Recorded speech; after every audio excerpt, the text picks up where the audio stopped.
Hai guys, jumpa lagi dengan channel Masno22. Sebelum kita lanjut ke ceritanya, jangan lupa subscribe, like, share, dan komen videonya. Terima kasih.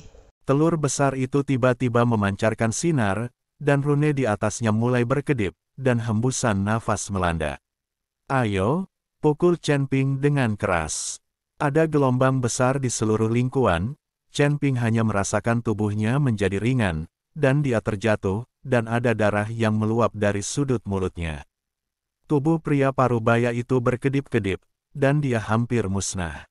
Mata Chen Ping penuh dengan kengerian, dia tidak berharap telur di depannya memiliki kekuatan yang begitu besar. Telur binatang apa ini? Bagaimana bisa memiliki kekuatan yang begitu besar? Tanya Chen Ping bingung. Ini bukan telur hewan apapun, tapi dibiarkan di genangan darah ini selama ribuan tahun. Saya tidak tahu apa isinya. Pria parubaya itu menjelaskan. Ketika Chen Ping mendengarnya, dia terdiam beberapa saat. Pria parubaya itu tidak tahu apa perasaannya, jadi dia memberikannya pada dirinya sendiri. Hadiah seseorang. Cara mendapatkan hadiah ini. Lalu bagaimana cara mendapatkan hadiah ini? Chen Ping terdiam. Sekarang kamu hanya perlu memecahkan rune di atasnya untuk mendapatkan telur raksasa ini, yang juga merupakan hadiahku. Ini hadiah? Kalau aku tidak membawamu ke sini, bagaimana kamu tahu akan ada telur raksasa di sini? Tenang di sini, hanya saja banyak orang bersembunyi di ruang mereka sendiri. Kejutan yang disebabkan oleh telur raksasa yang baru saja kamu sentuh pasti akan membangunkan orang lain, jadi kamu harus menemukan cara untuk memecahkan rune pada telur raksasa itu secepat mungkin.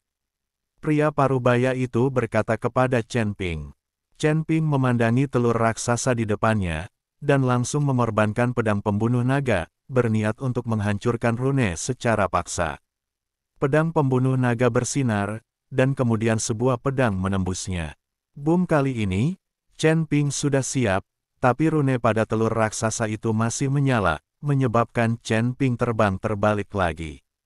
Darah menyembur keluar dari mulut Chen Ping, dan pedang pembunuh naga di tangannya dijatuhkan. Jika bisa dibuka dengan paksa, bagaimana telur raksasa ini bisa bertahan begitu lama? Jangan mengandalkan Wu. Kekuatannya rusak, mari pikirkan cara lain. Pria parubaya itu memperingatkan Chen Ping. Chen Ping memandangi telur besar di depannya dengan tenang, dia tidak bisa memahami rune di atasnya. Saat ini Chen Ping merindukan Humazi itu. Orang ini adalah ahli mantra, dan dia jauh lebih baik dari dirinya dalam hal mantra, baik dalam hal pengalaman maupun pengalaman. Sayang sekali Humazi ada di dunia sekuler dan tidak ikut denganku. Setelah meneliti untuk waktu yang lama, Chen Ping masih tidak dapat menemukan cara untuk memecahkan rune di atas.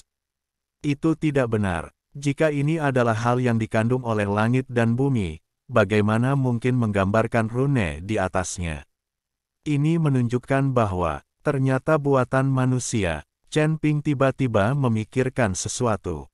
Mungkin saja jika kumpulan darah ini menghasilkan telur sebesar itu setelah ribuan tahun, lagi pula, pemilik darah ini bukanlah orang biasa. Tetapi bahkan jika telur raksasa dikandung, tidak mungkin untuk menggambarkan rune di atasnya, yang jelas ditulis oleh seseorang nanti. Terlalu bodoh. Tiba-tiba, pria parubaya itu tertawa terbahak-bahak. Melihat pria parubaya seperti itu, Chen Ping tahu dia telah ditipu. Rune di atasnya pasti pria parubaya. Digambarkan, senior, aku hampir terbunuh oleh kekuatan kejut tadi, kamu terlalu kejam. Chen Ping terdiam beberapa saat. Jika kamu dikejutkan sampai mati oleh kekuatan sebesar ini, avatar dari naga emas yang bermartabat akan menjadi hidupmu. Setelah pria parubaya selesai berbicara, dia melambai dengan ringan, dan garis-garis pada telur raksasa itu perlahan menghilang. Melihat garis-garis itu menghilang, Chen Ping menghela nafas lega, dan berencana untuk maju untuk mencari tahu apa yang ada di dalam telur raksasa. Jangan bergerak, meski tidak ada rune, telur raksasa ini dikandung oleh langit dan bumi, dan tidak bisa disentuh dengan mudah. Alasan mengapa aku mengukir rune di atasnya adalah agar orang lain diam-diam mengambil telur raksasa itu. Sekarang cobalah untuk mengintegrasikan dirimu ke dalam telur raksasa dan lihat apakah kamu dapat menyerap dan memadukan isi telur raksasa itu. Pria parubaya itu berkata kepada Chen Ping. Biarkan aku menyatu dengan telur raksasa ini. Chen Ping tampak terkejut, jika si menyalahkanku di sini, bukankah aku juga akan menjadi monster? Chen Ping tidak ingin menjadi monster, jadi bukankah wanitanya sendiri akan lari? Apa yang kamu pikirkan? Tidak peduli apa yang ada di dalamnya, itu hanya embrio. Lagi pula, itu belum matang. Ketik, tujuan membiarkanmu melebur adalah untuk mendapatkan energi dari telur raksasa ini, bukan untuk mengubahmu menjadi monster. Tempat ini adalah dewa dan jiwa. Tubuh, tidak ada cara untuk melebur telur raksasa ini, atau itu bukan giliranmu. Pria parubaya itu berkata tanpa berkata-kata. Ketika Chen Ping mendengarnya, dia sedikit malu dan berkata, "Senior, maaf, saya memiliki terlalu banyak wanita, jika saya berubah. Jika mereka menjadi monster, mereka semua kabur. Aku akan bergabung." Setelah Chen Ping selesai berbicara, beberapa tetes darah esensi langsung mengembun di antara alis, dan kemudian Chen Ping meneteskan beberapa tetes darah esensi ini ke telur raksasa. Beberapa tetes esensi dan darah ini mengumpulkan energi dan semangat Chen Ping ke dalam satu tubuh. Ketika esensi darah mendekati telur raksasa, kekuatan isap yang kuat tiba-tiba menyedot esensi darah Cuping. Dalam benak Chen Ping, ada semburan rasa sakit yang menggelitik seketika, tetapi Chen Ping menggertakkan giginya dan menahan rasa sakit yang parah. Jiwa tingkat pertama Chen Ping berkonsentrasi pada esensi dan darah, dan perlahan memasuki telur raksasa. Di dalam telur raksasa, ada paksaan yang menakutkan, dan tubuh Chen Ping mulai bergetar hebat. Tidak mudah menyatu dengan telur raksasa yang begitu menakutkan. Jika roh Chen Ping tidak cukup kuat, dia mungkin akan diserang balik. Tapi lihat pria parubaya itu tidak khawatir sama sekali. Bertahanlah, garis keturunan naga emas tidak begitu rapuh, bahkan jika itu adalah makhluk spiritual yang dibesarkan oleh langit dan bumi, bagaimana bisa sebanding dengan garis keturunan naga emas? Pria parubaya itu menyemangati Chen Ping. Tiba-tiba, ada raungan besar di benak Chen Ping, raungan itu hampir menghancurkan galaksi. Itu sangat menakutkan. Zuyan, yang berada di lautan kesadaran Chen Ping, tetap di tanah dengan sedih, menderita kesakitan. Chen Ping juga menderita saat ini, matanya menjadi merah darah, dan dia tampak sedikit menakutkan. Geraman berlanjut, seolah-olah dia ingin menghancurkan jiwa Chen Ping dan menghancurkan Chen Ping secara langsung. Terlihat bahwa telur raksasa ini juga tampaknya memahami bahwa seseorang ingin melelehkannya, jadi dia melawan. Telur raksasa memiliki kekuatan sedemikian rupa sehingga hampir menghancurkan saya jiwa jika itu dikandung. Ketakutan macam apa itu? Raksasa, pada saat itu, saya khawatir seluruh dunia surga dan manusia akan musnah. Chen Ping mengertakkan gigi, dan masih membiarkan jiwanya melekat pada esensi dan darah, dan kemudian jiwa Chen Ping ada di sana. Di dalam telur raksasa, energi internal sedang diserap. Pada saat ini, jiwa Chen Ping mengikuti tubuh Chen Ping, dan tampaknya ada rantai energi, yang menahan energi di dalam telur raksasa. Energi ditransmisikan keluar, tepat ketika Chen Ping sedang berjuang untuk menyatukan kubah. Gelombang raksasa yang baru saja disentuhnya akhirnya meletus. Bergemuruh. Tiba-tiba, gelombang besar berguling, menjungkir balikan banyak biksu yang sedang menyerap energi spiritual di mata air spiritual. Setelah itu, gelombang energi spiritual yang mengejutkan melonjak ke sekeliling. Bagaimana situasinya? Jadi semua orang memandang lingkungan yang masih sangat tenang tadi dengan kaget. Diiringi oleh ombak yang berjatuhan, suara gemuruh tiba-tiba terdengar di udara yang tenang. Awan embun hitam menyebar dengan cepat, menutupi semua orang. Pada saat ini, semua orang panik, mengira itu adalah roh jahat yang berkumpul, sekarang lari ke bawah dan bunuh mereka. Banyak orang mulai melarikan diri, tetapi di tempat ini, tidak ada cara untuk melarikan diri.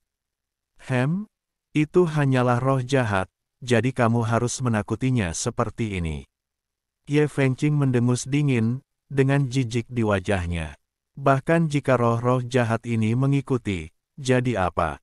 Tapi segera, Ye Fengqing merasa ada yang tidak beres, karena sepertinya ada secercah cahaya di kabut hitam.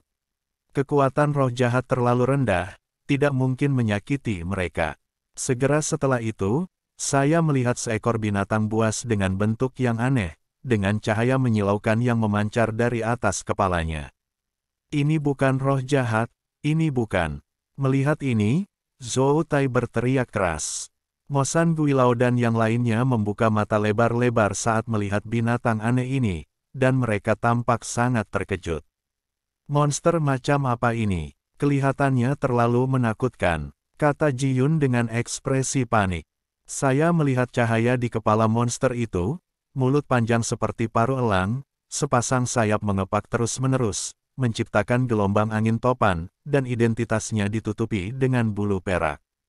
Ini adalah elang berbulu perak kuno, mengapa? Ada binatang purba seperti itu di sini. Setelah melihat penampakan monster itu dengan jelas, Demon Mountain Ghost berteriak kaget.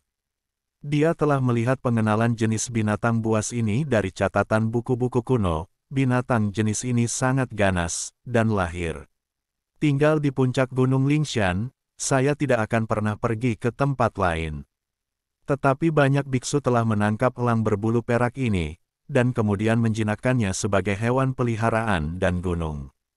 Tetapi Gunung Lingshan ada di dunia surga, jadi bagaimana mungkin elang berbulu perak muncul di dunia manusia surgawi?